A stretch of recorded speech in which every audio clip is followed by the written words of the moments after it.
Hello, my dear students and the rest of the learners. Welcome to this presentation in which we are going to continue with our discussion on the topic data representation in the computer. This is part 2 of a 3-part series of presentations in this topic on data representation in the computer. The title of this presentation is Number Systems Conversions. My name is Meme JM, or you can simply call me Emily Swap.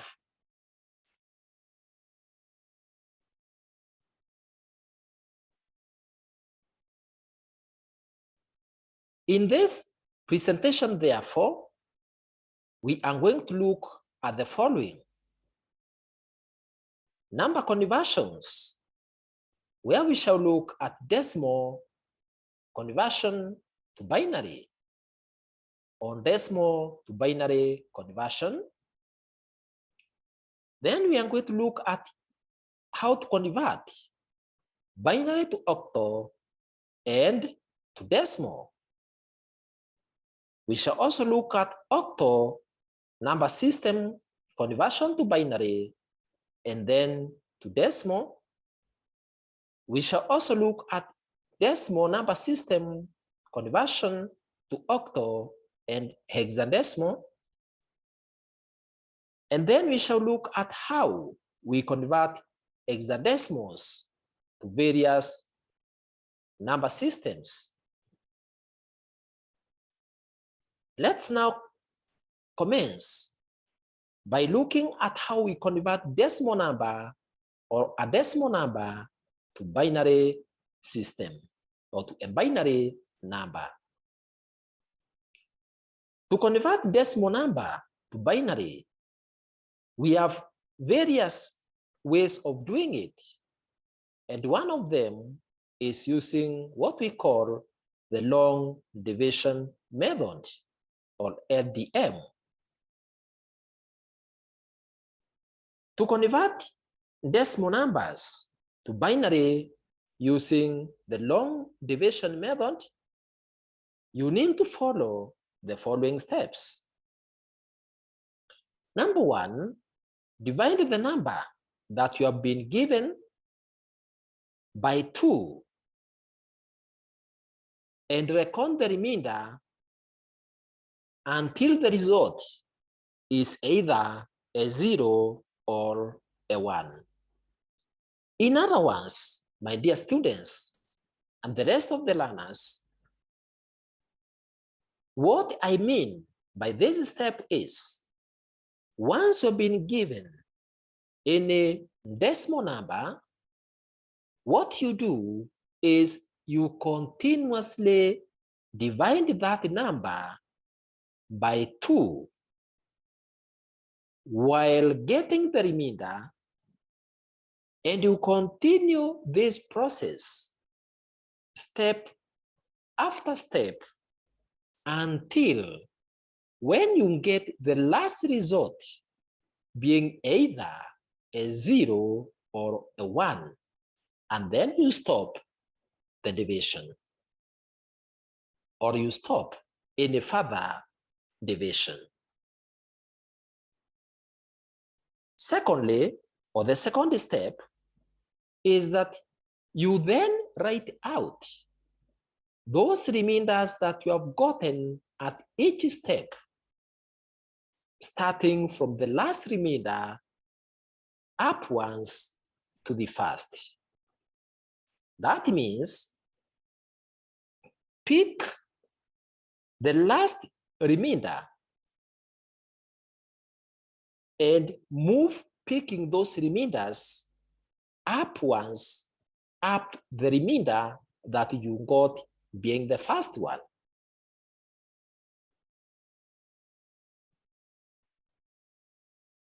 An example is if you are told to convert 347 into binary, then this is what you do. Now, from my first presentation, which is posted in Emily Swap ICT YouTube channel as part 1 of 3 of my presentations in this topic, I said very clearly that because we are used, or human beings are used to the decimal number system, we don't normally include the base on any number given. So when you are given a number like 347 without any radix or without any subscript, or in other words, without any base, what that should tell you, my dear students, and the rest of the learners, is that this number is a decimal number. So it is base 10. So once you are given a decimal number or any number without the base, and you are not told which number system it is in, then simply you should know that that is a decimal number. For example, 347 has no base, has no radix, has no subscript. But in our hands, because you know this is base 10, this is a decimal, we know that it is, or its base is 10. And therefore, to convert 347, which is a decimal number, into binary, you follow the steps that I've already given, but as follows through this example. As you can see, my dear students and the rest of the learners, is that you continuously divide the number given by 2, just as I have stated. So we have our 347. Divide 347 by 2. We get 173 remainder 1. And therefore, our first remainder is 1. Then divide again 173 by 2. We get 86 remainder 1. Then we divide again 86 by 2. We get 43 remainder 0. We then further divide 43 by 2. We get 21 remainder 1. Then 21 divided by 2, we get 10 remainder 1. We then divide 10 by 5, or in other words, not by 5, but by 2. We divide 10 by 2, and then we get 5 remainder 0. We then further divide 5 by 2, and we get 2 remainder 1. And lastly, we divide our 2 by 2. We get 1 remainder 0. Just as I have said, that is the first step. When do you tell that you are through with this step of division. It is when you get the remainder being a 1 or a 0. So, because 2 divided by 2 is 1, remainder 0, that is our last division. Then the final step is you pick the remainders. You pick the remainders from the last remainder all the way. And my dear student, it is important for me to inform you that you may also, if you want to, divide again 2, that is 1 by 2.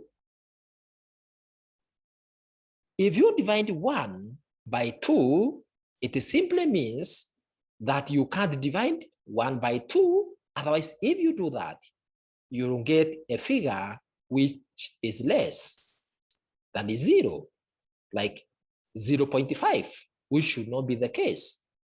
And therefore, even if you have to divide further by 2, so that you treat 1 as a remainder, you will still get a 1 as the remainder.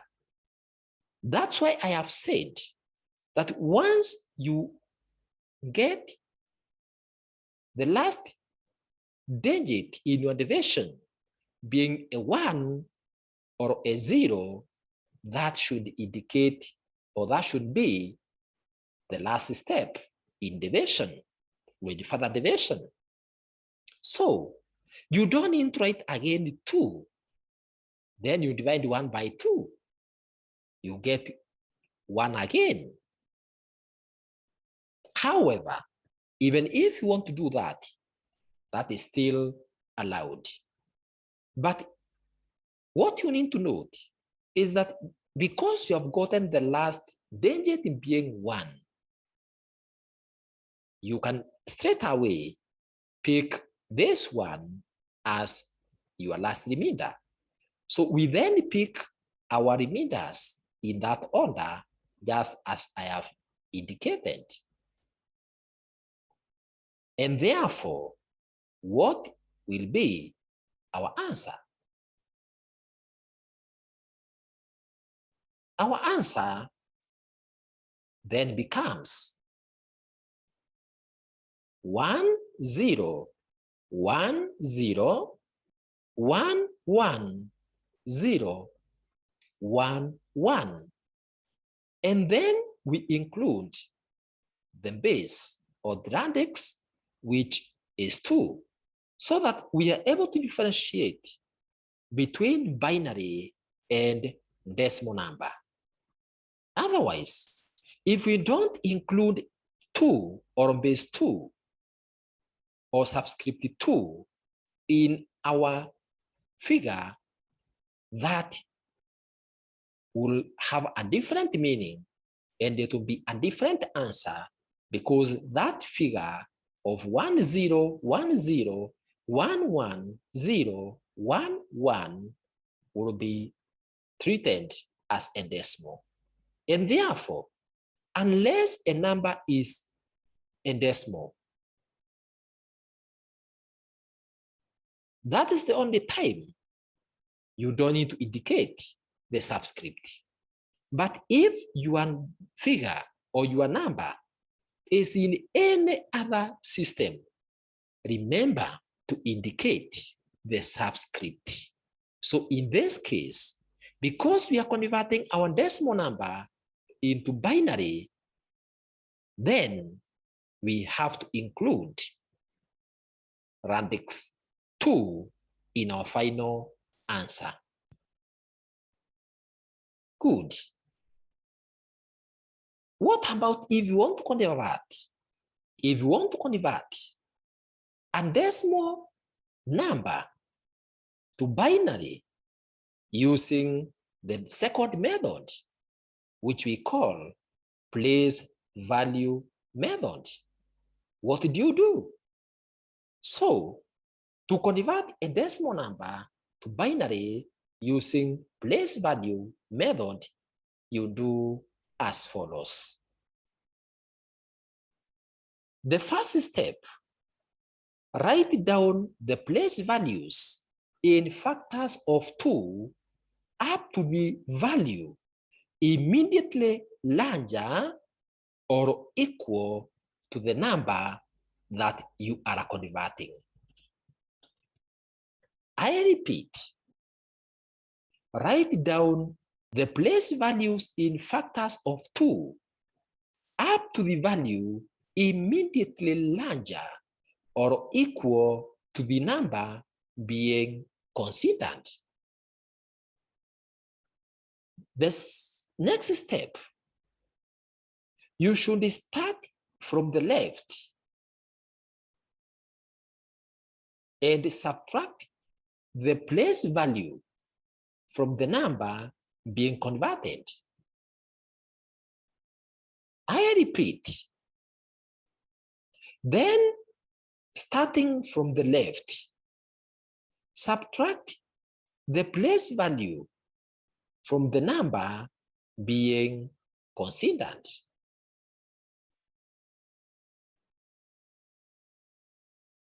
Remember, in part 1 of my presentations in this topic, that is data representation in the computer, part 1 of 3, I have stated in that video which I've already posted in Emily Swap ICT YouTube channel, I stated that the number or the values on the left-hand side stand for the most significant value or the most significant digit, while the value or the digit on the right-hand side of any number given, that indicates the least significant value or digit in that number.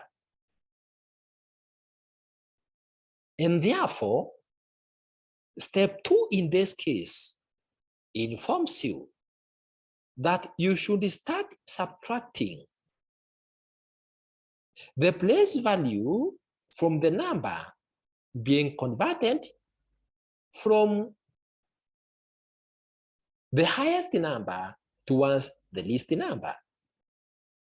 Because on the left-hand side, you have the highest value, which is either larger or smaller, not smaller, either larger or equal to the number being considered. We are going to see how we do this. The third step, if you find that the difference between the place value from the number being converted is a positive number or a 0, then place a 1 in the binary digit row. But if it's negative, place a 0. If the difference is a positive number or a 0, place 1 in the binary digit row. But if it's negative, place 0.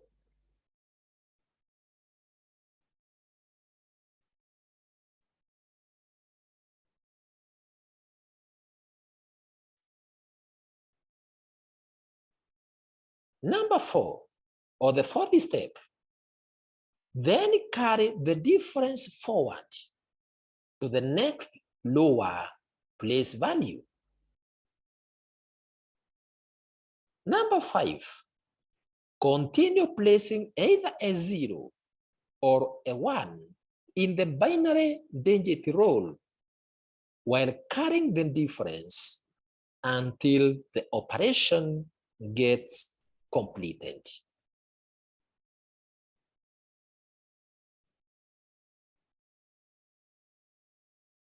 Number 6, or step 6, the binary equivalent to your decimal number will be the string of binary digits generated. In other words, once you are through with step 1 to step 5, you then pick the series of binary digits that will have been generated, and that will be your binary number. Let's see, or let's have a clear demonstration or illustration on how we can convert 347, the same number we have converted using the other method, into binary, but this time around using place value method.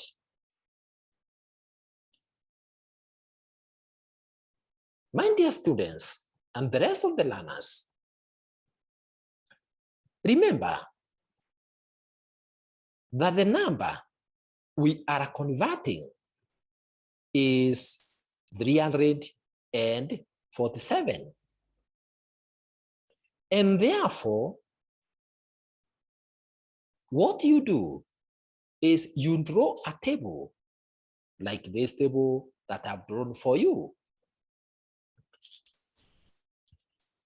Once you have drawn the table like this one, you divide it into columns, beginning with the first or the least significant side, or let me say, from the right, you have, or you write on that column 1. Then the next column 2. The next column 4. The next column 8. The next column 16. Then 32, 64, 128, 256. Lastly is 512. 1, from my first presentation in my first video, I said that you begin with 2 raised to 0. Remember, we are converting our decimal number to binary. And therefore, the place values simply run from 2 to power 0, or 2 raised to 0, all the way to the column where the resulting value will be either equal to the number we are converting, and in this case is 347, or immediately larger number, the number which is 1 step ahead of the number we are converting.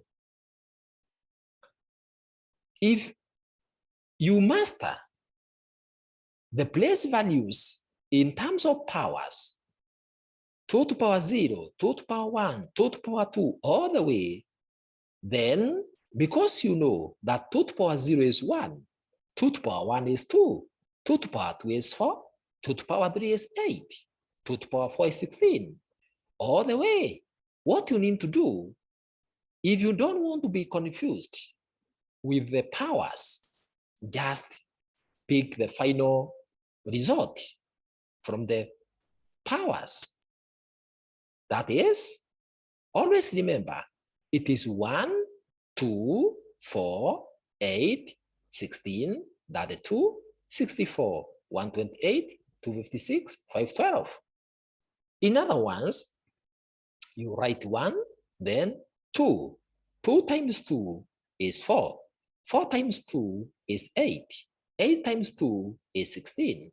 16 times 2 is 32. 32 times 2 is 64. 64 times 2 is 128. 128 times 2 is 256. 256 is less than 347 that we are converting. And therefore, we move the next value, which is, or the next place value. 256 times 2 is 512. So we stop there. Then on the next row, we tabulate the differences.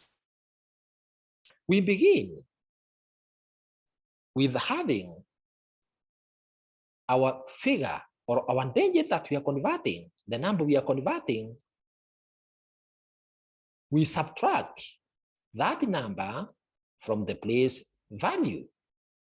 So our number is 347. It is 347 that we are converting to binary. And therefore, we pick 347, which is our value. We subtract the place value. If we say 347 minus 512, we get minus 165. Anytime you get a negative value as the difference, you place a 0 on the next row, which is for bits. You place a 0. And then you carry that same number to the next column. In this case, it is the column whose place value is 256. We then subtract the same number now, 347. We subtract this number. In other words, we pick this number and we subtract the place value. So 347 minus 256, we get a positive number, which is 91. Anytime you get a positive number, we have said you place a 1 on the bit row. And then you carry that result, the difference, to the next row, or not the next row, but the next column. And therefore, we move to this other column where we have 128. We say 91 minus the place value, which is 128. So 91 minus 128. We get a negative number as the difference. Because this is a negative number, we place a 0 on the bit row. And then we carry forward the same number to the next column. We therefore subtract 91 from the place value of 64, or place value 64. So 91 minus 64, we get a positive number, 27.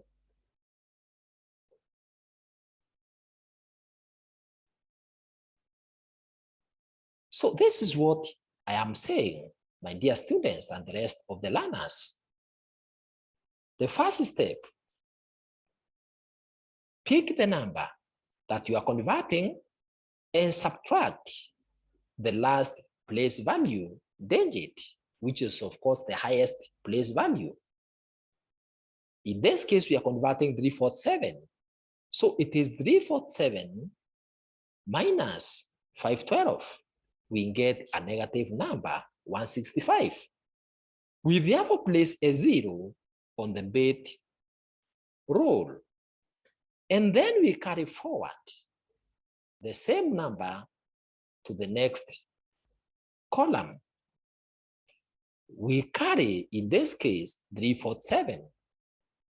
Subtract the place value from 347. We get 91. And then we place a 1 on the bit rule because 91 is positive. And then we carry that 91, that remainder, to the next column. In this case, we carry 91 to the column whose place value is 128. We then subtract 128 from 91. We get minus that 7. Because our difference is negative, we place a 0 on the bit rule. And then we carry forward our number, which is 91. That's our difference, which was 91, the positive one. Now the negative, we don't carry forward negative differences. We only carry forward the positive numbers. So 91 subtract the place value in that column, which is 64. So 91 minus 64, we get 27. And therefore, we place a 1 on the bit rule.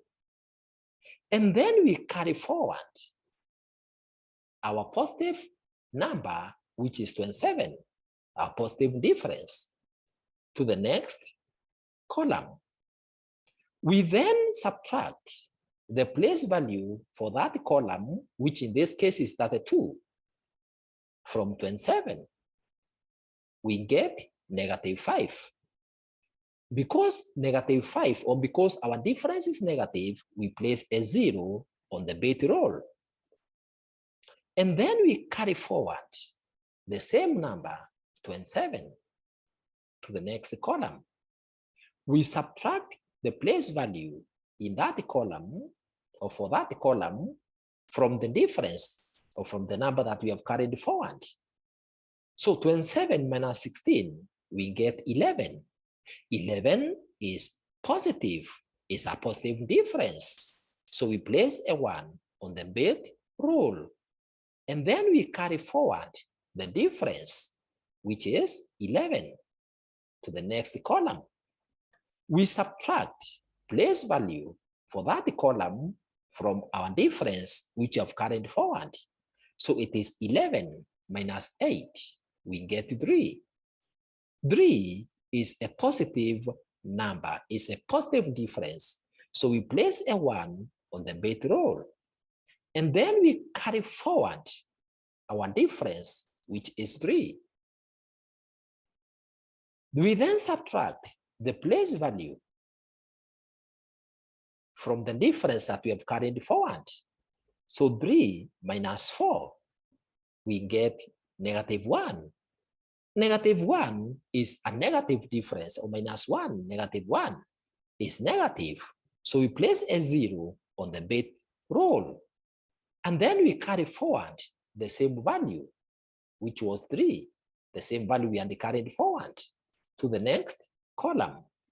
We subtract the place value in that column from the number we have carried forward, which is 3 minus 2. We get 1. 1 is a positive number, it's a positive difference. We place 1 on the bit roll. And then we carry forward 1. So 1 minus the place value, which is 1, is equal to 0. 0 is a positive number, positive difference. And therefore, we place a 1 on the bit rule. Having done that, we shall have completed getting our series of bits, as you can see from my table. So from there, we proceed In this diagram, or in this table, I have indicated two arrows. One arrow is where I am illustrating or showing you the number being carried forward. And the other arrow is the difference carried forward. Any place where I have placed the arrow for number carried forward in my table, it indicates that we had gotten a negative difference, and therefore the number which was being carried forward, or the value that was being subtracted, or the number or the value from where we were subtracting the place value, but that result generated a negative difference, we carried the same number forward. And therefore, that is the purpose of the arrow for number carried forward, meaning we are carrying the same number or the same difference from one column to the next column, because when subtraction was done for place value, when subtraction for place value was done from the number, it generated a negative result. So it is very important, my dear students and the rest of the learners, to note when we carry the number forward and when we carry the difference. We carry the difference if that difference is a positive number. But if that difference is negative, we carry forward the previous difference.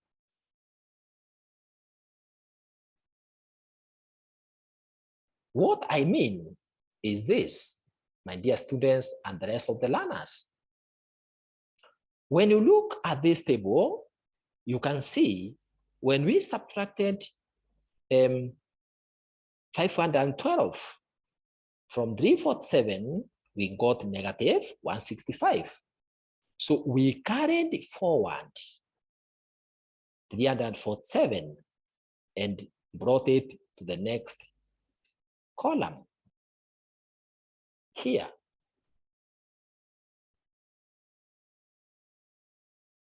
And then when we subtracted 128 from 91, we got a difference which was negative, that's 7.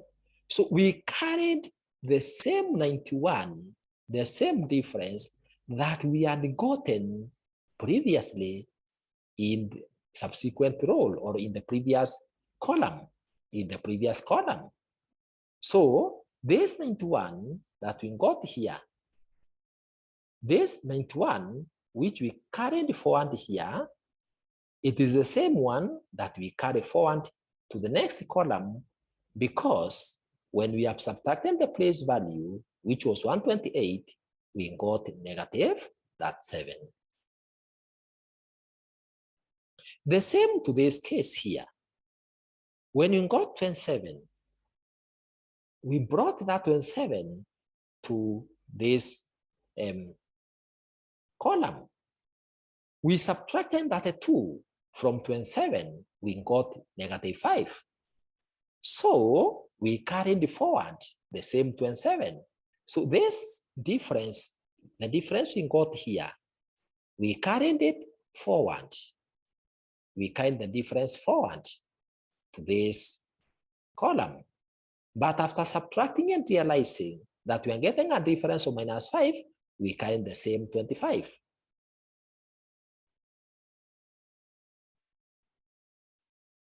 Good.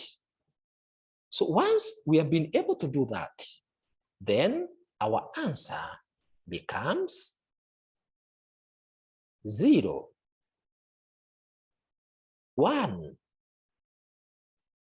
0, 1, 0, 1, 1, 0, 1, 1. So we pick the series of our bits in that direction, starting from the most significant bit to the least significant bit. So our answer becomes 0, 1, 0, 1, 0, 1, 1, 0, 1, 1.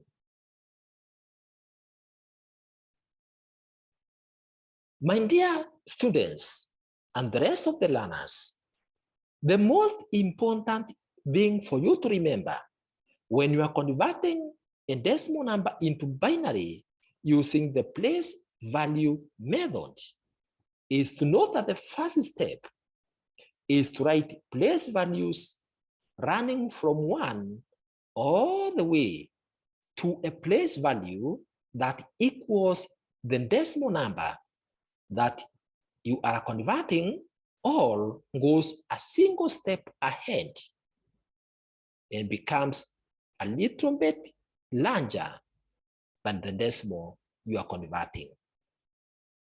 And then from there, on the difference column, you need to remember that when you subtract a number, or when you subtract the place value from the difference you have gotten, or from the number you have gotten, and you realize that you are getting a negative difference or a negative number, you carry forward the number that you had carried forward previously. In other words, you don't carry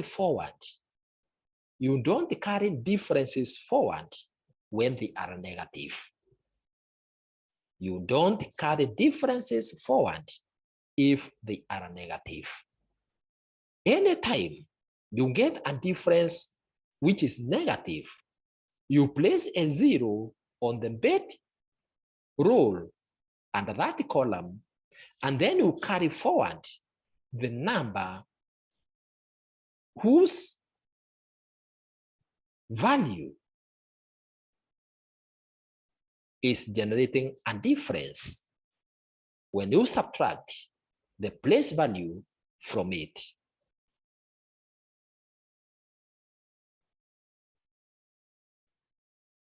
Let's now look at how we convert a decimal fraction to binary. Decimal fraction to binary. To convert a decimal fraction to binary, divide the number into two parts: the whole number part and the fractional part. The whole number part is converted to binary individually, and the fractional part is also converted individually. The two are then put together, separated by a period.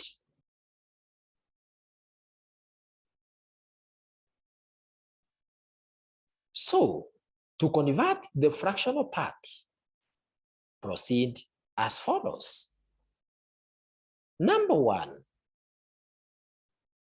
multiply the fractional part by 2, noting down the product. My dear students and the rest of the learners, note the difference between converting a decimal number, an integer, a whole number, into its binary equivalent. That when we are converting the whole number or the integer part into its binary, we were dividing by 2 and noting down the difference, or the remainder, not the difference, noting down the remainder. But this time round, because we are converting fractional part,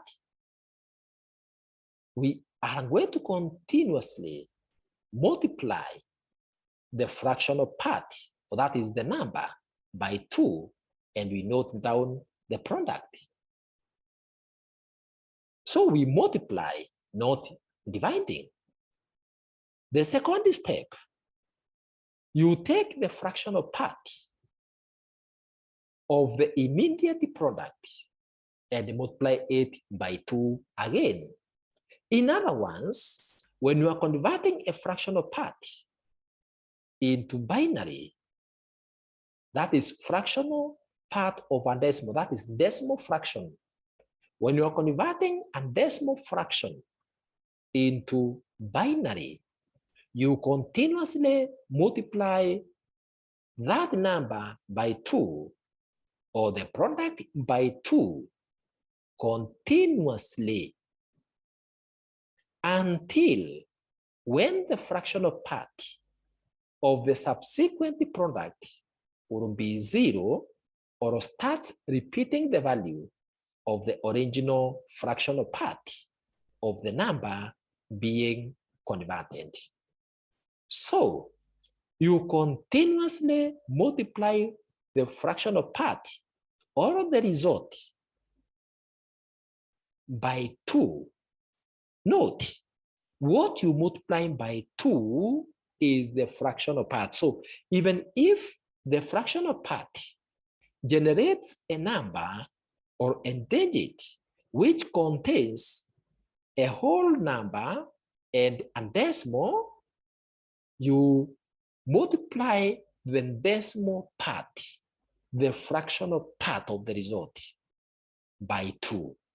So you continuously multiply the fractional part by 2 until when the final result, or until when you notice that the final result is a 0, or the fractional part starts repeating itself. Lastly, you extract the binary equivalent of the fractional part from the products by reading the respective integral digits from the top downwards.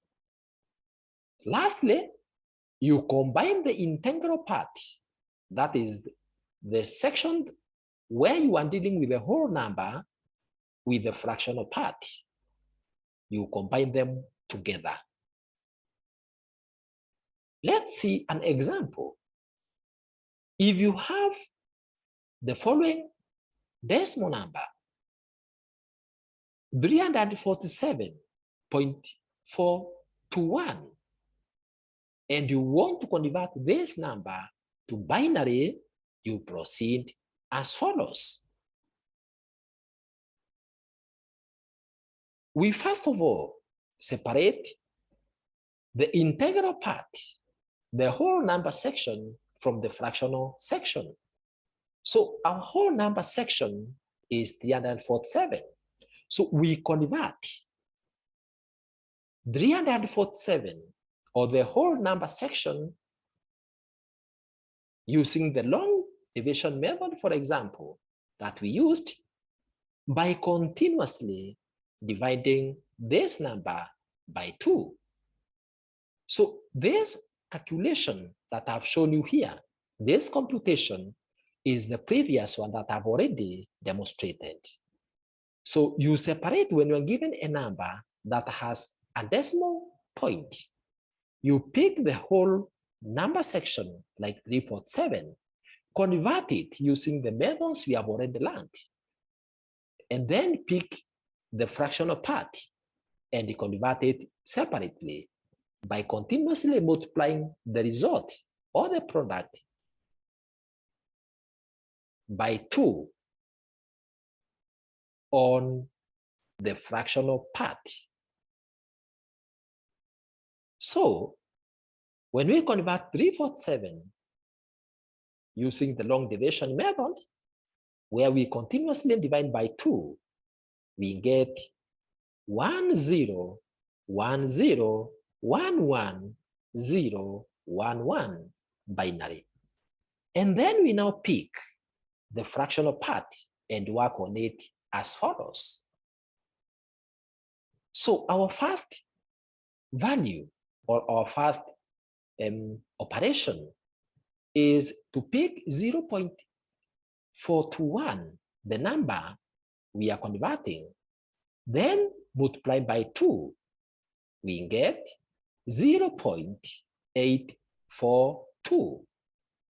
We then pick 0.842, multiply it by 2, we get 1.684. We pick the fractional part, 0.684. We multiply it by 2, we get 1.368. We pick 0.368, the fractional part, multiply it by 2, we get 0.736. Multiply again 0.736 by 2, and continue that way while noting carefully whether the result we are getting on the fractional part is the same as the number we are converting. If we notice that we have arrived or we have gotten a result which is equivalent to the number we are converting, for example, equivalent to 0.421, then we stop the operation. Secondly, if we realize that the number we are getting is starting to repeat itself, or in other words, if we notice that the number we are getting from the result fractional part or from the fractional part has continued to repeat, we stop. For example, if we realize that when you multiply the number with the 2, we get, for example, 1.104. And then when you multiply again, we notice that we are still getting the next step as 0.104. In other words, the fractional part has started to repeat. We stop. That indicates that we need to stop.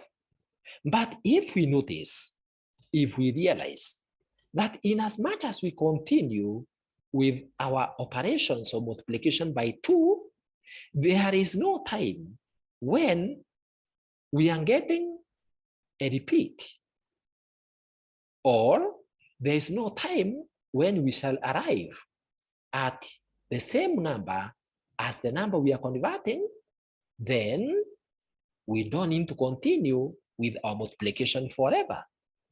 We stop. But at what point do we stop?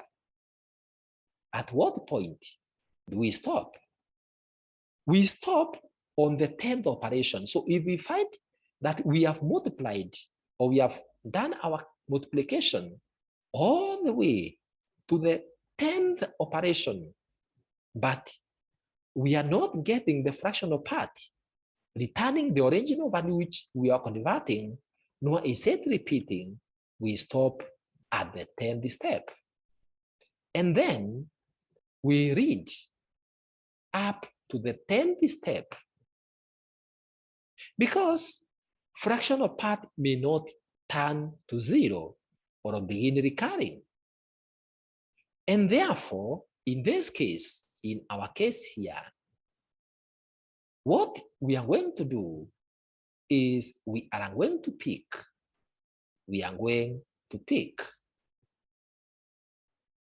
our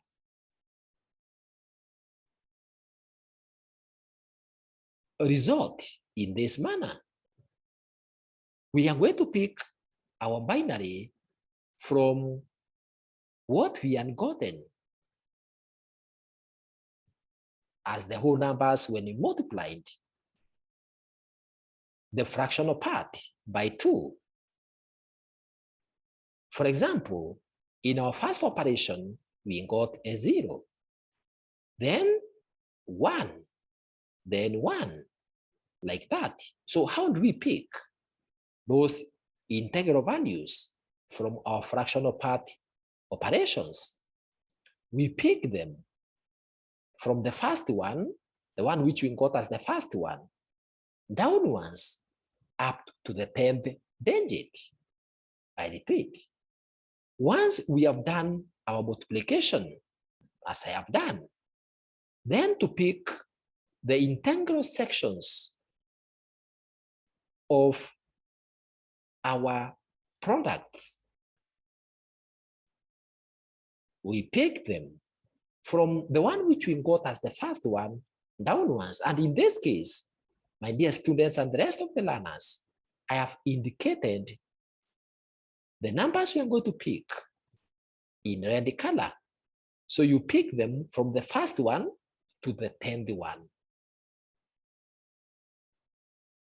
And therefore, we get 0.01101011111 binary. That is for the fractional part. And then once you have done that, we combine both. So we pick the value or the result that we got for the first section, which was default 7. We combine it with the one we have gotten for the fractional part. So in this case, we have 10101111, which is the binary equivalence of 347. And then 0.01101111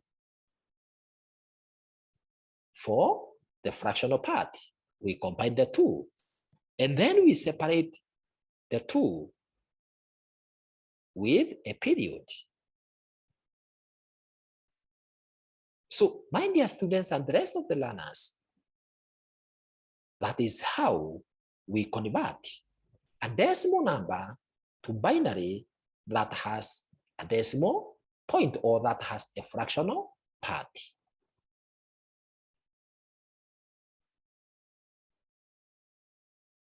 And kindly note, if you realize that when you multiply the fractional part by 2, immediately you do that,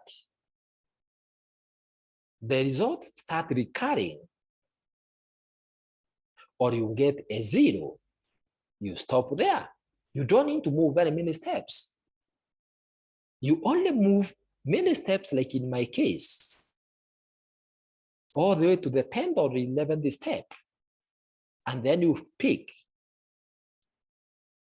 the first 10 digits. In situations where you are not getting a result of a 0 when you multiply the fractional part by 2, or when there is no value that is recurring.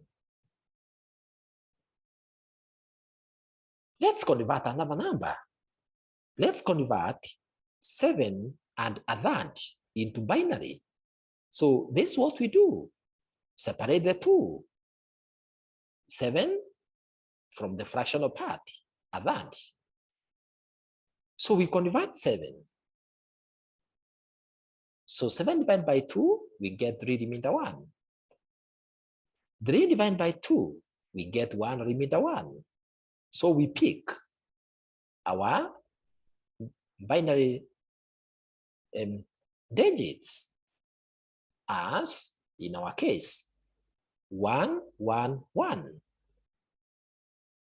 So that is our binary equivalent of 7.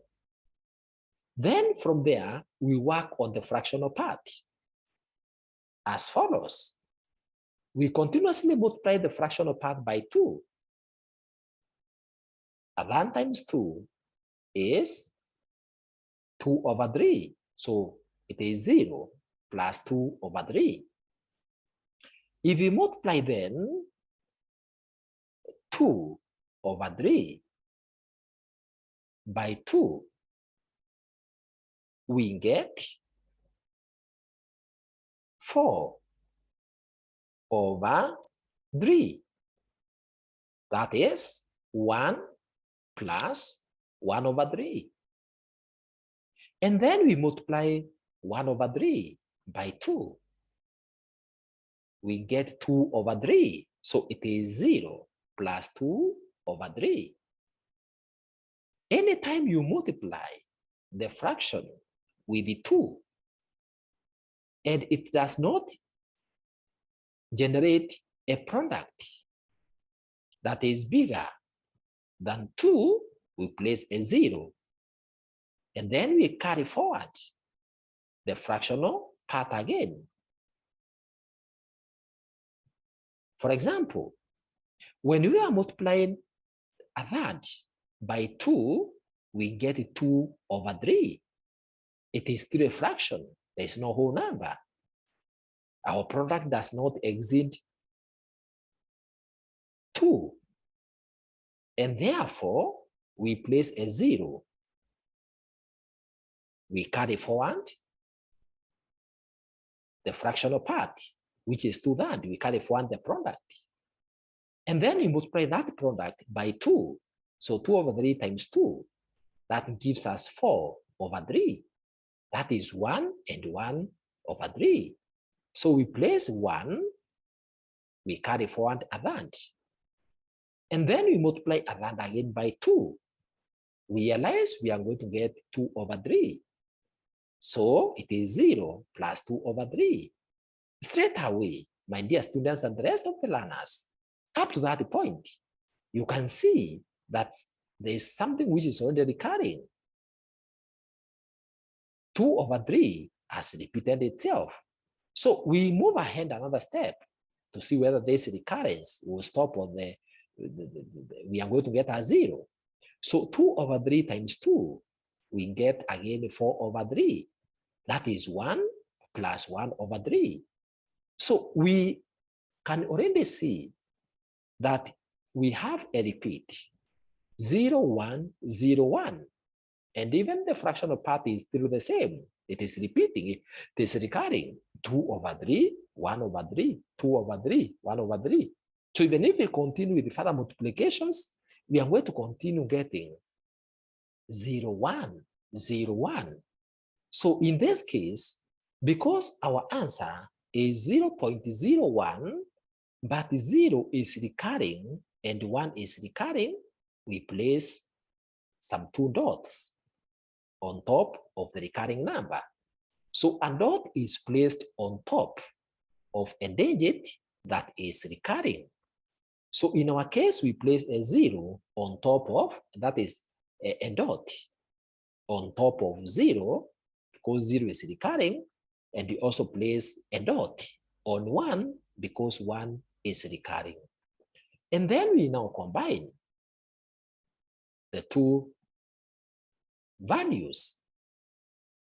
1, 1, 1, which is equivalent of 7, and 0.01 binary. But remember, 0, 1 is recurring, and therefore we need to place 2 dots on top, meaning it is 1, 1, 1, 0.01, 01, 01, 01, 01 to infinity, no end.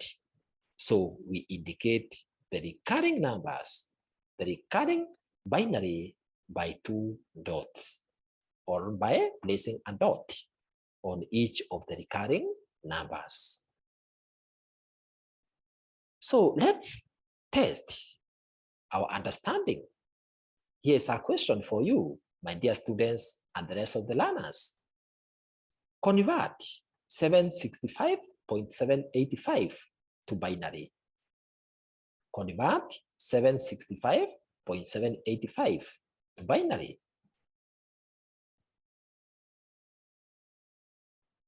You can pause a little bit, pause the video, and do the conversion.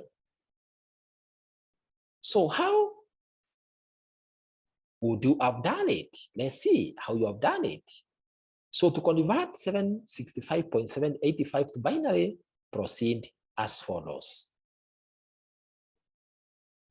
Convert the whole number section, the integral section first, just as we have done in the previous examples that I've already given. And then you get 10111 binary.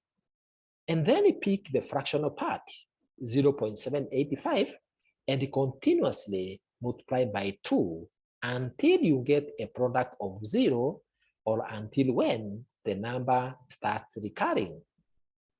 The fractional part starts recurring or repeating itself. So 0.785 times 2, you get 1.570. Then pick 0.570, the fractional part multiplied by 2, you get 1.140. Pick 0.140 multiplied by 2, and continue that way, my dear students, until you either get a product of 0 or you start having the number recurring. In our case, there is no recurring. So just read up the 10th step, because the fractional part may not return to 0 or begin recurring. So if at any time you're doing your conversions and you find out that you are moved all the way to the 10th step, but there's no recurrence of the number, nor is there a 0, you just need to stop. But it's advisable you move to the 11th step so that you pick the first 10 digits. So our answer becomes 0, 1, 1, 0, 0, 1, 0, 0, 0, 1, 1 binary. And then we combine the two. So we have our answer being 1, 0, 1, 1, 1, 1, 1, 1, 0, 1 point.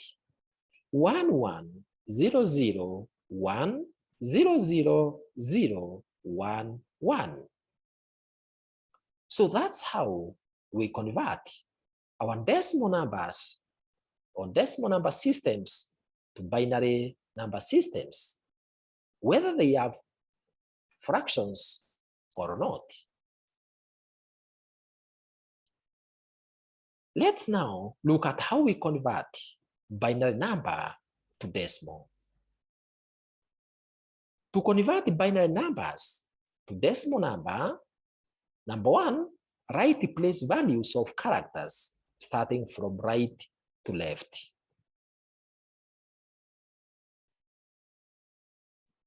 Then write each digit and its place value.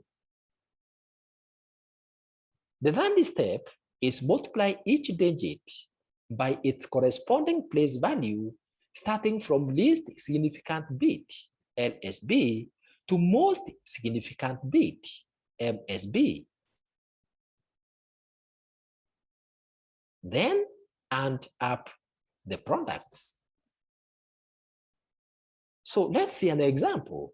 How would you convert the binary number 10101111 to decimal? You do as follows. So using the place value method, draw a table. Have on the upper row place value. Next to it, have the bit. Then below it have the multiplications or the multiply row, and then have the last row being for the results or the products, so that then you add those products together to get the decimal number. So in our case, because we are converting 1 0 1 0 1 1 0 1 1, place those bits on the second row for bits, each digit on its own column. Once you have done that, my dear students and the rest of the learners, the next step that we need to do is to generate the place values. And how do you generate the place values? Remember, I have already said in this presentation that you begin with the place values from the least significant digit. And that is always, because we are converting binary to decimal, it is 2 for binary, 2 to power 0. Then from there, 2 to power 1, all the way towards the highest place value. And if you know that 2 to power 0 is 1, 2 to power 1 is 2, 2 to power 2 is 4, you can just write the place values directly without having to write 2 to power 0, 2 to power 1, etc. And how do you write it? So on the place value above each bit, write its place value, which is 1, then 2, then 4, 8, 16, 32, 64, 128, 256. Then on the that row, multiply the bit with the place value. So you do this for each column. So in our case, it is 1 times 256. Then next, and of course under product you get 256. Then next is 0 times 128. You get 0. Then we have 1 times 64. We get 64. Then we have 0 times 32. We have 0 times 32. We get a 0. And then we have 1 times 16. We get 16. We have 1 times 8. We get 8. 0 times 4. We get 0. Then we have 1 times 2. We get 2. And lastly, we have 1 times 1. We get 1.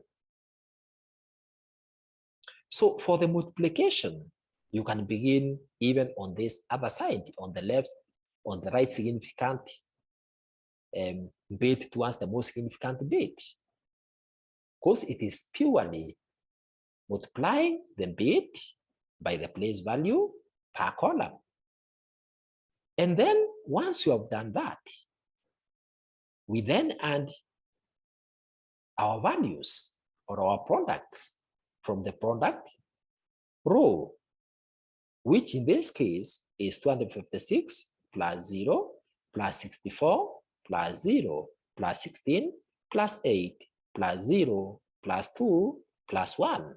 And we get 347 decimal. So my dear students and the rest of the learners, that is how you convert a binary to its decimal equivalent. In this case, using the place value method. What about the fractional part? If you have a binary fraction, how do you convert it to decimal? So a decimal number which has both an integral and a fractional part is called a real number. For example, the one we have already worked on, 347.421. So this is an example of a real number, decimal number.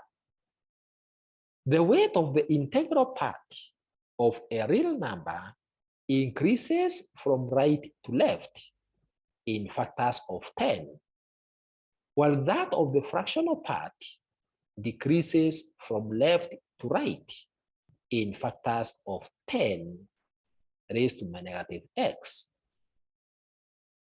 The fractional part digits are divided by multiples of 2, starting from the decimal point. When converting a real number from binary to decimal, work out the integral and the fractional parts separately, then combine them. Example, if you are given the following number, 10.11.0.11.10.1111 binary, to convert to decimal, you proceed as follows. So we already know, because we have already worked on this section, that the decimal for 10.11.0.11.11 is 347. So you convert this part separately, and we have already done so. Then work out the fractional part as follows. So using the place value method, place your bits the same way we have said. So have a table with one row having place value, the next one bit, then multiplication, and the results. So after having placed them, then proceed and calculate the place value for each bit. And because we are converting binary to decimal, and we are dealing with the fractional part, this time round, you raise with negative. So the first one, and we begin now from the most significant side. That is, we begin with our first value on the most significant bit of the binary fractional part. So we begin with the 0. So it is 0, 0, multiplied by what? Multiplied by 0.5. So in other words, for this case, my dear students and the rest of the learners, you can, with practice, you can memorize, you can know, you can tell what is in which column at the place value. For binary, always 2 raised to negative 1 is 0.5. 2 raised to negative 2, it is 0.25. So you can continuously divide the result. Once you get the first value, continuously divide it by 2. So 0.5 divided by 2, you get 0.25. 0.25 divided by 2, you get 0.125. 0.125 divided by 2, you get 0.065 or 625. Then 0.0625 divided by 2, it is 0.03125. 0.03125 divided by 2, you get 0.015625. And you continue that way all the way. to the last least significant bit in the binary. Or if you want to show your computation, simply write 2 raised to the power negative 1.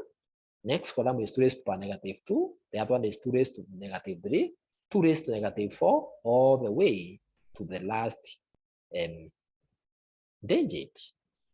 And then use your calculator to compute those values. But with the practice, for smaller numbers, you can just place on top or under place value just for the first bit, the most significant bit for the fractional part. You can write 0.5, then continuously divide whatever you get for each column by 2 to get the result in the next column, all the way to the last one. And then multiply now the bit with the place value. Like in our case, we have 0 times 0.5. Then we have next column is 1 times 0.25. Next one is 1 times 0.125. Next is 0 times 0.625. Next is 1 times 0.3125, etc. So we write those multiplications under the multiply rule. And then under products, we write the results for each of the operation. 0 times 0.5 is 0. And you do that for all of them. 1 times 0 0.0009765625 is 0.0009765625. So once you have done that, you then add the products. So 0 plus 0.25 plus 0.125 all the way. When you add all of them, you get 0.420898437.5 decimal. But then you can round it. You don't need to write the whole of that value. So just round it up to at least 3 digits. So we get, or 3 decimal places. So we get it as 0.421 base 10. From there, we combine the fractional part with the whole number part. So we have our 347, then we combine it with the 421. So we get 3.47 point. That is 347.421 decimal. Let's now proceed and look at how we convert binary to octal. So to convert a binary to octal, follow the following steps. Number 1, arrange the bits in groups of 3 starting from the right. Then change each group to its octal equivalent. For example, to convert 10101111 binary to octal, do the following. 1, group the bits in 3s as follows. 101, 011, 011. Then get octal equivalent of each of the 3 bits for each group. The octal equivalent of 101 is 5. The octal equivalent of 011 is 3. In other words, you are converting 101 to a decimal.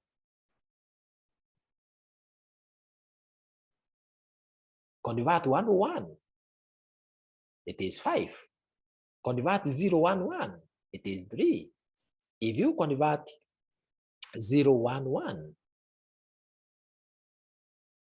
decimal or binary to decimal, it will be 3. The same to octo. So simply, each of those 3 bits, convert them to their equivalence, octo equivalence. Then combine the octo equivalence as follows. Beginning with the first one, the same way they were arranged. So we have 5, 3, 3. So we read our number as 5, 3, 3. And then, so that somebody can be able to differentiate between the octo and the decimal, remember to include the subscript for octo, that is base 8. And therefore, our answer becomes 5, 3, 3 octo.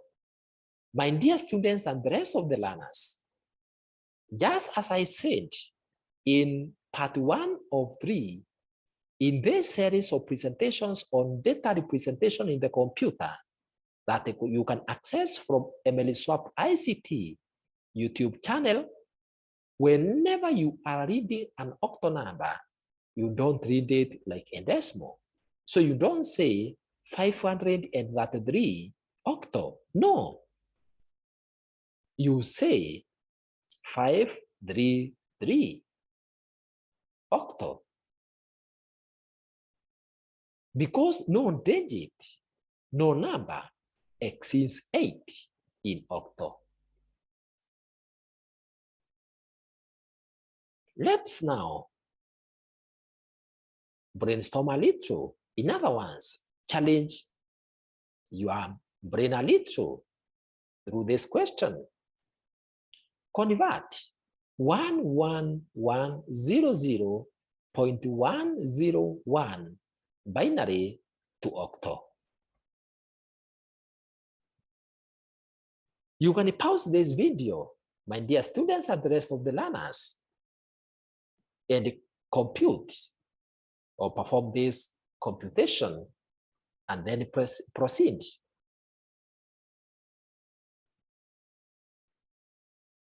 Let's see what you have done. So to convert 11100.101 binary to octo, do as follows. Group the bits in threes, starting from right of the decimal point for the integral part and from the left of the decimal point for the fractional part. Note that this number has 2 parts.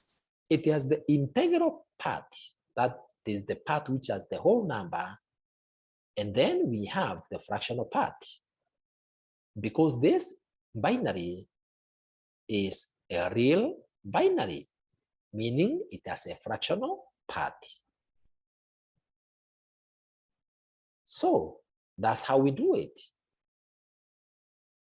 Because you are grouping in threes, you begin by grouping. You begin by grouping from the decimal point part for the whole number. My dear students and the rest of the learners, this is what I mean. You are converting 11100.101 binary to octo. So when you are grouping into threes, you begin grouping from this part. So count 3. 1, 2, 3. I repeat, it is 1, 2, 3. So it is 0, 0, 1. Then put a comma here. And then we have 1, 1. Now, because these are not 3, they are 2 and are 0. So that's why I have 0, 0, 1. That is 1, 0, 0, comma. Then I have 1, 1, 0. So we add a 0 to make them 3. So we have 0, 1, 1, comma, 1, 0, 0. And then we have point. Then group the fractional part also.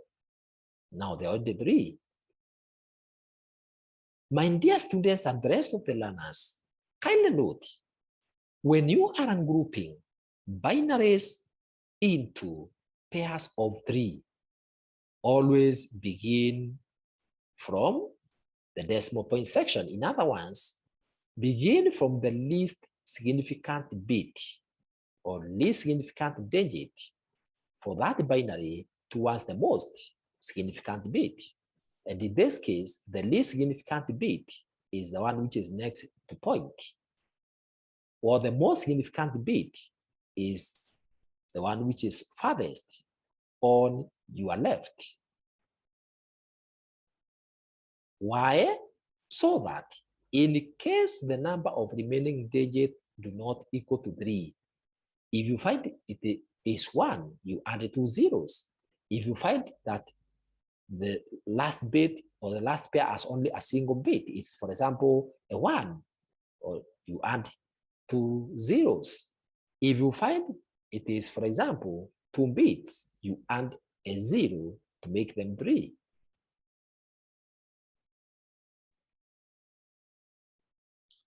So let's now compute the octal equivalence. So the octal equivalent of 0, 1, 1. In other words, if you are to convert 0, 1, 1 binary to decimal, it will be equals to 3. And then octal equivalent of 100, if you convert 1, 0, 0, not 100, octal equivalent of 1, 0, 0. That is 1, 0, 0 binary. If you are to compute its decimal equivalent using the same method we have used in this presentation, then you get 4. The octal equivalent of 101, 101 binary, if you convert it to decimal, it will give you 5. And therefore, the octal equivalent of 11100.101 binary is, you now combine the octal equivalents. You arrange them in the order the bits, the binary numbers are arranged, or binary digits.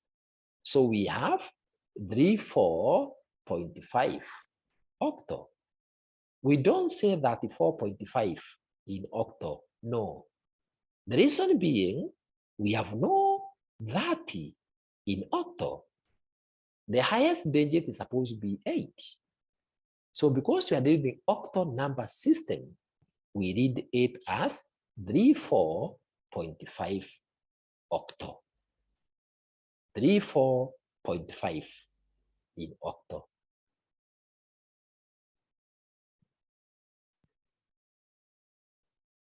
How do we convert then octal back to binary? So number 1, represent each octal digit by 3 binary digits, because the maximum octal digit is 7, working from left to right. Why am I saying it is 7? It is because it is digit 0 to 7. Digit 0 to 7 is equivalent to 8. So we have nothing beyond 7 in octal.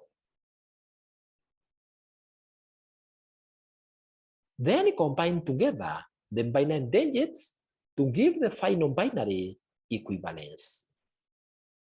For example, to convert 533 octal to binary, proceed as follows.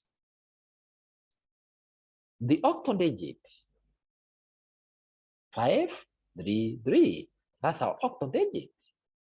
we separate them. We write each of them separately, 5, 3, 3. And then dream bit equivalence of each of those digits. So if you divide 5, you continue to divide it by 2. For binary, you get 1, 0, 1. For 3, you get 0, 1, 1. For 3, you get that is 0, 1, 1. So in other words, you pick the octal number, assume it is a decimal, convert that decimal to its binary equivalent. So in our case, for 5, it's 1, 0, 1. For 3, it is 0, 1, 1. Why? Because if, for example, you pick 3, you continuously divide it by 2. What will you get? It is 3 divided by 2. 3 divided by 2, you get 1. Remainder 1. And because in Octo, each number is represented by 3 bits, we add 0. So we have it as 0, 1, 1. For 5, if you divide 5 by 2, you get 2, remainder 1. If you divide again by 2, you get 1, remainder, that is 0, remainder 1. In other words, if you divide 5 by 2, you get 2, remainder 1. You divide again 2 by 2. 2 by 2. If you divide 2 by 2, it is 1, remainder 0. And then when you pick them up once, you get 1, 0, 1. Simply put, my dear students, and the rest of the learners, to avoid any confusion so that I don't confuse you, just continuously divide 5 by 2, and you get 1, 0, 1 in binary. 3 divided by 2, continuously divided by 2, you get 1, 1. Because 1, 1, those are 2 digits, and a 0 to make them 3. The same for the last 3. And then from there, the binary number equivalent, therefore, or equivalence, therefore, for 533 will be 1, 0, 1, 0, 1, 1, 0, 1, 1 binary.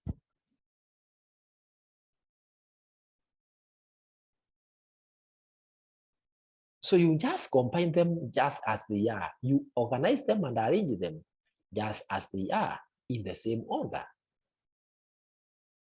What about if you want to convert an octal number to decimal? What do you do? So write the place values starting from right to left, with the maximum absolute value of a digit being 7. No character in a number should be more than 7, because we are dealing with an octal number system which has only 8 digits, and these 8 digits span from 0 to 7. Number 2, multiply each digit by its equivalent or by its corresponding place value. Then add up the products. Let's see. Convert 533 octal to decimal. So to convert 533 octal to decimal, proceed as follows. Draw a table, just like the previous tables that I have already talked about. On the first row on top, write it as octal digit, and then place each of the values, each of the digits in the number on its own column, in the order in which it appears. For example, in our case, it is 5, 3, 3. Then under place value, my dear students and the rest of the learners, note, because we are now talking about octal, we begin with the least significant bit, and we raise that by 8 raised to 0, or we multiply that bit with 8 raised to 0. So for binary, it was 2 raised to 0, but because we are doing the octal now, it is 8 raised to 0. And then for the next value, for the next octal, place value will be 8 raised to 1. Then the next octal value is 8 raised to 2. So in other words, in this case, our least significant bit or our least significant digit will be 3, and our most significant digit will be 5. So we begin raising 8 to power 0 from the least significant digit as we move towards the most significant digit. And therefore, the place values for each will be from the least to the most significant bit on digit. It is 8 raised to 0. Next column is 8 raised to 1. The next column is 8 raised to 2. So in this case, 8 raised to 0 is 1. 8 raised to 1 is 8. 8 raised to 2 or 8 to the power 2 is 64. So my dear students and the rest of the learners, if you know that you're working with octal and you want to convert it to decimal, what you simply need to do is you can master and internalize that 8 raised to 0 is 1. Then 8 raised to 1 is 8. 8 multiplied by 8 is 64. 64 multiplied by 8 is the next value. So you can easily master the place values by having each column with the power of 8. So in our case, 8 raised to 0 is 1. 8 raised to 1 is 8. 8 raised to 2 is 64. And then for the weight, in other words, once you have done this, get the product. How do you get the product? The product you get it by picking the octal digit in that column multiplied by the place value. So in this case, it's 5 times 64. That gives us 320. Then 3 times 8. That gives us 24. Then 3 multiplied by 1. That gives us 3. And then from there, add the products or the weights. We get 320 plus 24 plus 3, which gives us 347. In this case, it is 347 decimal, 347 in decimal number system. So 347 base 10.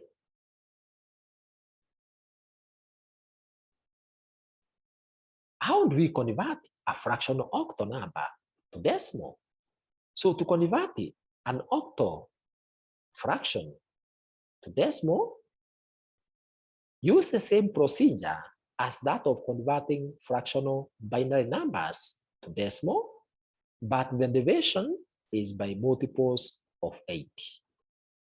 In other words, use the same methodology procedure as the one that we have used for converting fractional binary numbers to decimal. But instead of having your division by multiples of 2, have it by multiples of 8. For example, to convert 0.421 octal to decimal, proceed as follows. Draw a table with one row, the upper row having octal digit. Then place value next to it, and then weight and the products. Then in this case, starting from the fractional part, that is from the point section, have it as 8 raised to negative 1. Next is 8 raised to negative 2. Next is 8 raised to negative 3, because this is the fractional part. So the fractional part, just as it was for binary, we work on it from the left-hand side, where the decimal point is, as you move towards the right-hand side, with place values being raised with negative powers, negative 1, negative 2, negative 3, negative 4, etc. And then multiply the octal digit with the place value. You get the product, and then you add those products. So 4 multiplied by 0.125, we get 0.5. 2 multiplied by 0.015625, we get 0.03125. And then when you multiply 1 times 0.001953125, we get 0.001953125. And then we add the products, and we get our answer as 0.533 to 03125. And because that number is quite large, round it. Like in this case, I have rounded it into 4 digits. So in this case, we get 0.5332. We then include the base, the radix, so as to differentiate it from any other number system. So the decimal equivalence will be 0.5332 in octal, no, in decimal, 0.5332 decimal, that is base 10.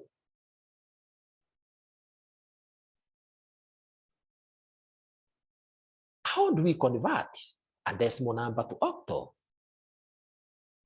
So the procedure of converting a decimal number to octal is the same as the conversion from decimal to binary, with a difference that repetitive division is done by 8 instead of 2. For example, the following is an example of how to convert 347 decimal to octal. So we continuously divide by 8. 347 divided by 8 is 43, remainder 3. 43 divided by 8 is 5, remainder 3. Once you have gotten a remainder that is less than 8, we can stop there. Because even if we move the next step and we say 5 divided by 8, we'll still get 5, because 5 is less than 8. And we have no 0 point anything when we are converting in this case. And therefore, once we do that, we then pick our remainders the same way it was for binary, starting from the last one upwards. So in this case, we have our answer as 533 octal. That is for the 347 digit or number.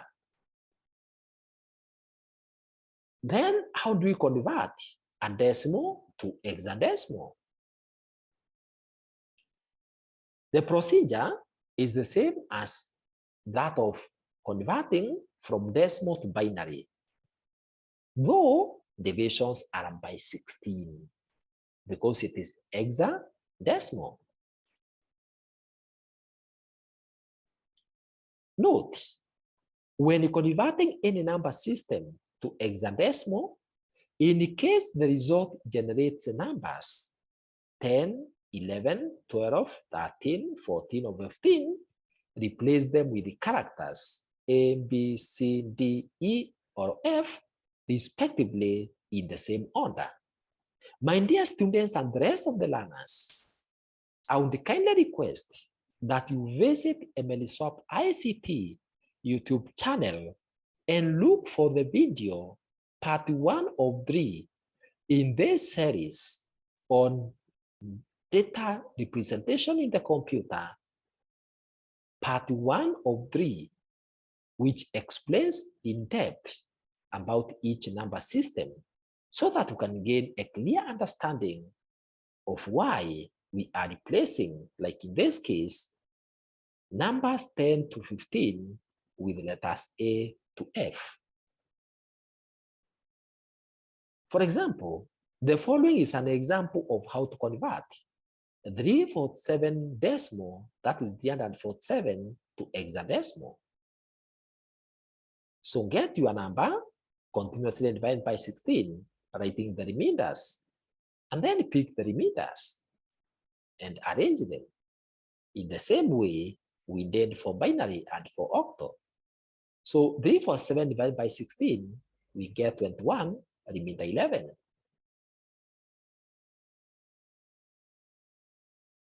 Then 21 divided by 16, we get 1, remainder 5. Then we pick them as 1, 5, and 11. However, we have nothing like 11 in hexadecimal, so we replace 11 with letter B. And therefore, our solution is 1, that is 15B. 15B. I repeat, just as I said for the others, read 8. Not as 15B to base 16, but read it as 15B base 16 or 15B hexadecimal. 15B hexadecimal. Not 15B hexadecimal because there's nothing like 15 in hexadecimal. We have to replace that 15 with a letter, and that will give a different meaning. So you need to read it as 15B hexadecimal. This is because numbers 1 to 9 remain as they are in decimal, but numbers 10 to 15 are replaced by characters A to F. So 11 is replaced with B. Let's now see how you convert fractional decimal numbers to hexadecimal. The procedure of conversion is similar to that of the fractional decimal numbers to binary, but the multiplication is by 16 instead of by 2. The following is an example of how to convert 0.421 decimal to hexadecimal. So get 0.421 multiplied by 16. You get 6.0736. So we separate them. So it is 6 plus 0.736.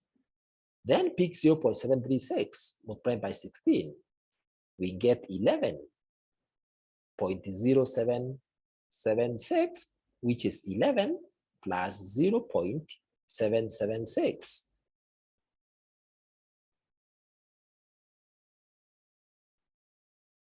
Then 0.776 multiplied by 16, you get 12.416. My dear students and the rest of the learners, note I am replacing plus with point because you cannot write it as 6.0 point. No. But if you pick 0.736, you add to 6, of course you get 6.736. But because our interest is in multiplying the fractional part, that is why I am introducing addition sign or separating completely the integral part of the fractions or of the product from the fractional part or from the decimal part. So you continue that way, until the number starts recurring or it becomes a 0. So in our case, I have computed up to the last 10th step. In other words, I have picked my digits or my values or my answers up to the 10th value because my products have not returned a 0, nor have they continued or nor have they started to recur. So the result generated is 6, 11, 12, 6, 10, 7, 14, 15, 9, 13, 11. However, because we have nothing like 11, 12, 10, 14, 15, 13, 11 in hexadecimal, we replace them with their appropriate digit, which is the letter. So our answer becomes 0.6BC, 6A7E, F9DB. And then we round it. Therefore, when the answer is rounded and under the subscript, it will become 0.6BC6. In other words, and this hexadecimal. In other words, you don't need to write the entire result or the entire value as it is. You can round it to at least 3 to 4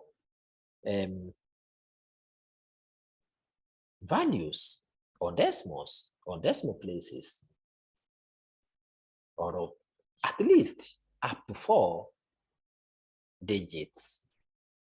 So in this case, our answer becomes 0.6BC6 hexadecimal. How do we convert an octal number to hexadecimal? Convert octal to binary, and then convert the binary to hexadecimal. My dear students and the rest of the learners, note this step, that if you are converting octal number to hexadecimal, first of all, convert that octal number to binary, and then convert that binary to hexadecimal. For example, to convert 533 octal to hexadecimal, do it as follows. 1, separate the digits, just as we did. In this case, it's 533.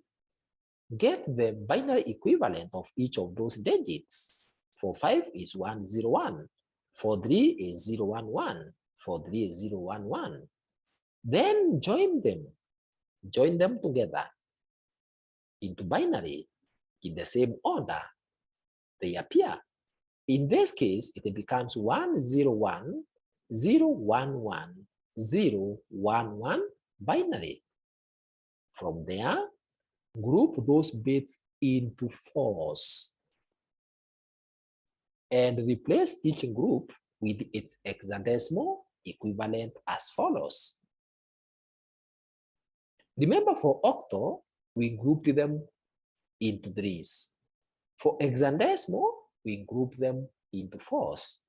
And as we group, my dear students and the rest of the learners, remember that you begin to group from the least significant bit towards the most significant bit. In this case, this one, which is on your rightmost side, that is the least significant bit, while the one which is on this side, on your left-hand side, that is the most significant. So you group them from the least significant side towards the most significant side into fours. So like in my case is 1, 1, 0, 1. So we group them up that point. We put a comma. Then we pick 1, 0, 1, 0. That's the second pair. My dear students and the rest of the learners, you realize that I'm being left with 1, but there should be 4 bits. So I introduce 3 zeros so that it becomes 1, 0, 0, 0, 1, as it is here. So we have 0, 0, 0, 1, comma, 0, 1, 0, 1, comma, 1, 0, 1, 1. From there, we then get the hexadecimal equivalent of each. So if we convert 1, 0, 1, 1, if we convert 1, 0, 1, 1, this binary here, when we convert it to decimal, if we convert 1, 0, 1, 1 to its decimal equivalent, you will get 11. You will get 11. But there is no 11 in hexadecimal if 11 is equivalent to letter B. So we write it as B. Then if we convert 0, 1, 0, 1 binary to its decimal equivalent, we get 5. If we convert 0, 0, 0, 1 into its decimal equivalent, we get 1. So we have 1, 5, B. And therefore, the solution in this case becomes 1, 5B hexadecimal, 1, 5B hexadecimal. So 533 octo is equivalent to 1, 5B hexadecimal in hexadecimal. How do we convert binary to hexadecimal? To convert a binary number to hexadecimal, follow the following steps. 1, arrange the bits in groups of 4s, starting from the right. Number 2, then change each group to its hexadecimal equivalence. From the bits, represent the number 10 to 15. Or if the bits represent the number 10 to 15, replace each of these characters by letters A to F, respectively, just as I've already stated. Then group the characters together. Let's see an example. If you want to convert 1, 0, 1, 0, 1, 1, 0, 1, 1 binary to hexadecimal, then you proceed as follows. Group the bits from the least significant bit to the most significant bit into groups of 4s. And in our case, just as I've already demonstrated previously, you begin from this side to that side. So we group the first 4, 1, 0, 1, 1. And then pick next one is 1, 0, 1, 0. And then lastly, we have 1. So because it's only 1 and these zeros, so we have 0, 0, that is 0, 0, 0, 1, 0, 1, 0, 1, 1, 0, 1, 1. Then replace each group with its hexadecimal equivalence. The equivalence of 0, 0, 0, 1 is 1. The equivalence of 0, 1, 0, 1 is 5. The equivalence of 1, 0, 1, 1 is 11, which is represented as B in hexadecimal. Then group the characters together in the same order they were in their binary digit. So that gives us 15B hexadecimal. How do we convert hexadecimal to binary? So to convert a hexadecimal number to binary, convert each hexadecimal digit into its equivalent for binary digit group. Then arrange the groups according to their corresponding positions. For example, if you want to convert 15B hexadecimal to its equivalent binary number, proceed as follows. So the hexadecimal digit, which we have is 15B. So write each of them separately. 15B. B, write its equivalent decimal number, which is 11.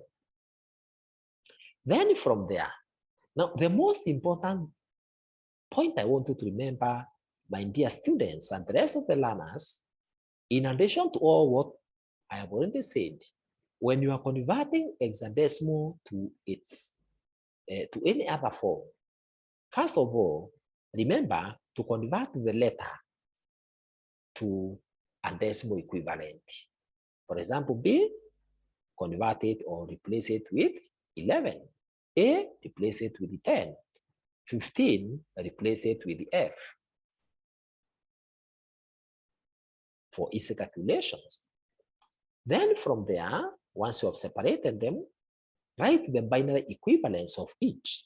So the binary equivalence of 1, if you convert 1 decimal to its binary equivalent, it will give you 1. So that means the 0, 0, 0, 1.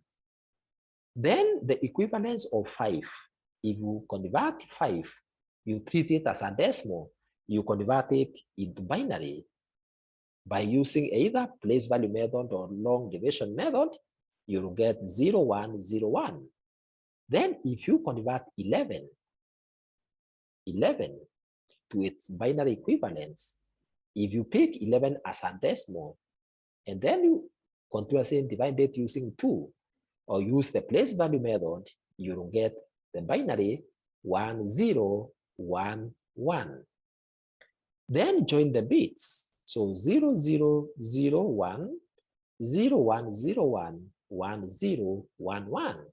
And then you indicate the number system, which is binary, 2. How do we convert hexadecimal number to decimal? Convert an hexadecimal number or to convert an hexadecimal number to decimal number, you do as follows. Number 1, write the place values from the right-hand side. And then if a digit is a letter A to F, write its corresponding place value. Then multiply each hexadecimal digit with its corresponding place value, and then add the products. An example, if you want to convert 15B hexadecimal to decimal, proceed as follows. Draw a table, have place value, roll, then hexadecimal digit, and then the weight. And of course, you can even separate the product or the multiplication, the operations from the final product. Then under each column, have each digit separately. For example, 1, 5, B. Then just as I have said for the other cases, on the least significant digit side, have it as this time 16 raised to 0 as you move towards the most significant digit, which in our case is 1. So we move from 16 raised to 0, then we move to 16 raised to 1, 16 raised to 2, like that. Then under the weight, we multiply the hexadecimal digit we have with the place value for that decimal or for that digit. So we get, like in this case, we have 1 times 256, which gives us 256. Then 5 times 16, that means 5 times 16 is 1. We get 80. Then B, which is equivalent to 11. So 11, we multiply by 1, because 16 raised to power 0 is 1. We get 11. And then we add those weights. So we have 256 plus 80 plus 11, and we get 347 decimal.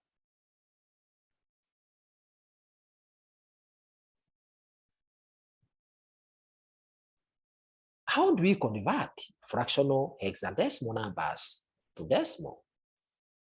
So to convert fractional hexadecimal numbers to decimal, use the same procedure as that of converting fractional binary numbers to decimal, but with the division being by multiples of 16. For example, to convert 0.6bc6 hexadecimal to decimal, proceed as follows.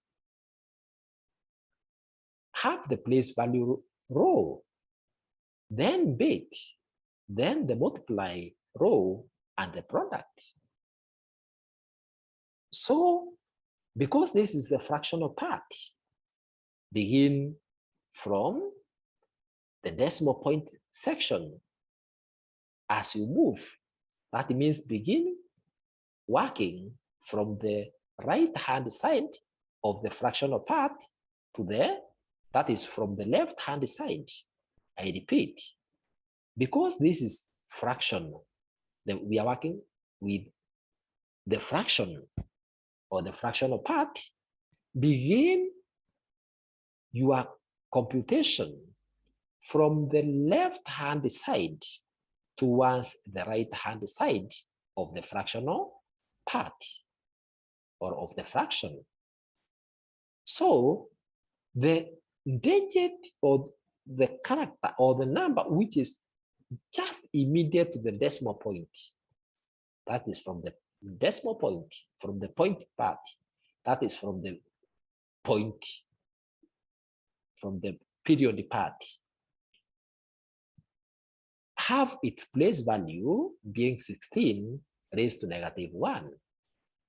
So continue with those powers as you move from the left-hand side of the fractional part towards the right-hand side of the fractional part.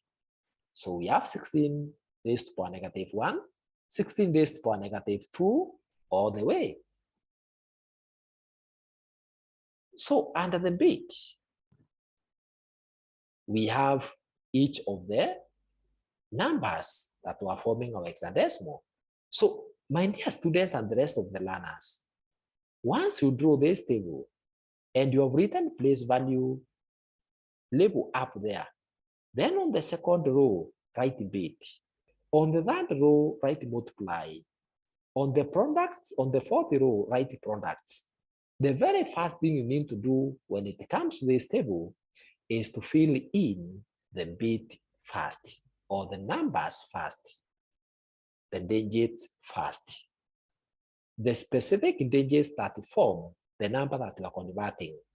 Like in our case, we are converting 6bc6.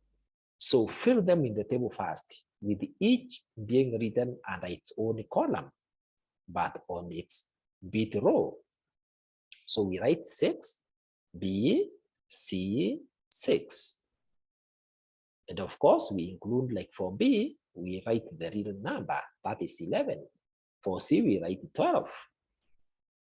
And then, based on the numbers that we have, on the characters that we have, then we can be able to tell the place values, how far we are going to go in terms of place values. So for the first place value, it is 16 raised to negative 1. For the B, it is 16 raised to 2, minus 2. For C, it is 16 raised to negative 3. For 6, it is 16 raised to negative 4. Then we multiply the bit or the number by its place value, the digit by its place value. So we have 16 multiplied by 0.0625. 11 multiplied by 0.0390625, like that. So the products, when you multiply 6 times its place value, we get 0.375. When we multiply 11 times its place value, we get 0.4296875. When we multiply 12, that is C, with its place value, we get 0.029296875. When we multiply the last 6 by its place value, we get 0.0009155273437.5. And then we add the products. So when we add the products, we get 0.420989990234375. But this number is very long, so we round it up, or we round it to at least 3 digits or decimal numbers. So we get 0.421 decimal. How do we convert hexadecimal to octal? Convert the hexadecimal to binary first by replacing each digit with its 4 bits equivalent. Then you regroup the stream of bits into threes, because you are converting now to octal. Then replace each 3 bits with the octal digit equivalent. For example, to convert 15B hexadecimal to its octal equivalent, we do it as follows. We write each of those digits, hexadecimal digits, separately, but in the order they appear, as 15B. And then write for each digit its 4-bit equivalence. So for 1, it is 0001. If you are to convert 5 to its binary, that is 5 decimal to its binary, you would get 101, but because it is hexadecimal, we add another 0. So it is 0101. Then B is equivalent to decimal digit 11, or decimal number 11. So if we convert 11 decimal to its binary, we get 1011. We then now join those bits together, but in the same order they appear. So we have 0, 0, 0, 1, 0, 1, 0, 1, 1, 0, 1, 1 binary. Then, because we are converting to octal, we regroup them into 3 bits, pairs of 3 bits, beginning with the least significant bit towards the most significant bit. So in this case, we have 011, 011, 101, 000.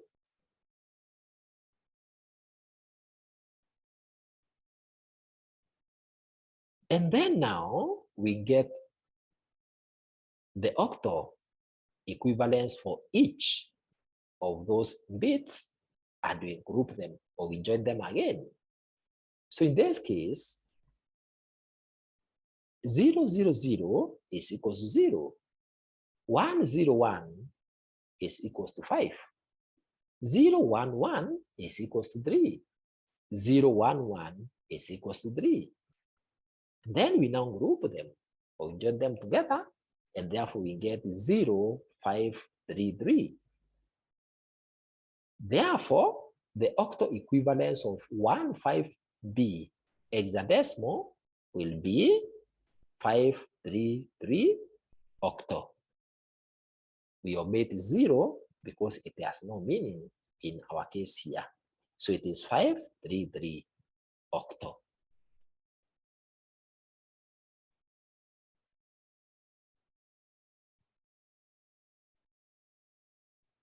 Now, we have come to the end of this presentation on number conversions. I therefore advise that you proceed to part 3 of this presentation or on this topic on binary arithmetic operations.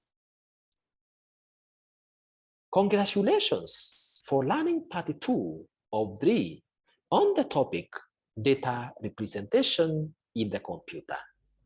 You can access part 1 and part 3 of this topic, as well as other computer or ICT topics, by clicking or tapping on Emily Swap ICT YouTube channel below this video.